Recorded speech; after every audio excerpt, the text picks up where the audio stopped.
ले शौक से नाम सहाबा का, कर चर्चा आम सहाबा का, गर तलब है तुझको जन्नत की, तो पल्ला थाम सहाबा का। लोग हैरान हैं कि नादिर अली के साथ मौलाना मुआविया आज़म तारिक की पॉडकास्ट क्यों डिलीट हो गई है। आज मैं आपको असल वजह बताता हूँ कि आखिर दुश्मनाने सहाबा को वो कौन सा उनके दिलो दिमाग के अंदर दर्द उठा है कि उन्होंने इस पॉडकास्ट को डिलीट करा दिया। अगर हकीकी अंदाज में बात की जाए और हमारे मुहावरे के अंदर बात की जाए तो यकीन जाने मौलाना मुआविया आज़म तारिक ने दुश्मनाने सहाबा का प्रोग्राम वाड़ के रख दिया है। दुश्मनाने सहाबा ने करोड़ों और अरबों रुपए की फंडिंग करके आशिकाने सहाबा के लिए एक ऐसा तासुर अवाम के अंदर राइज किया था कि वो मनफी तासुर हर समझदार इंसान को नागवार गुजरता था।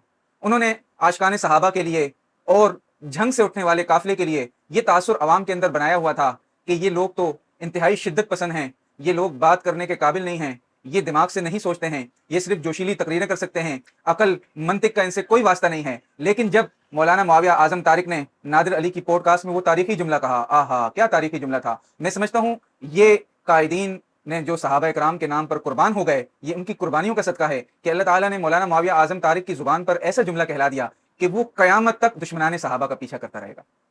और मौलाना मौलवी आजम तारिक ने क्या खूबसूरत जुमला कहा कि भाई ना मानना भी मजहब है, मानना भी मजहब है। दुनिया में ना मानने वाले भी हैं, मानने वाले भी हैं, लेकिन ऐसे बदबख्त तरीन लोग कोई नहीं है कि जो एक मानने वाले के मुकद्दसात की तौहीन को अपना मजहब बना ले, उनके उनको सबो शतम करने को अपना मजहब बना ले, उनके गालियां देने को सवाब का काम समझ लें। और जब ये काम होगा तो फिर दुनिया के अंदर कभी भी अमन कायम नहीं हो सकता। इन जाने इस जुमले ने वो करोड़ों की फंडिंग जो जिस पर बड़े बड़े अल्लामा, बड़े बड़े जाकिर, बड़े बड़े फहामे पल रहे थे, उनको करोड़ों की फंडिंग होती थी, वो तमाम का तमाम प्रोग्राम बढ़ गया है।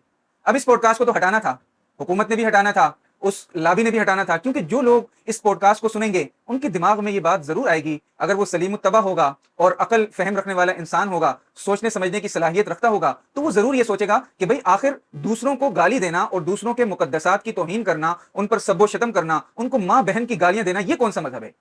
और इस पर सवाब के वादे दिलाना, ये कौन सा अजीब मजहब है। तो मौलाना मुआविया आजम ने भाई प्रोग्राम बाढ़ के रख दिया है। प्रोग्राम जारी नहीं रहा, बल्कि प्रोग्राम तो बढ़ गया है।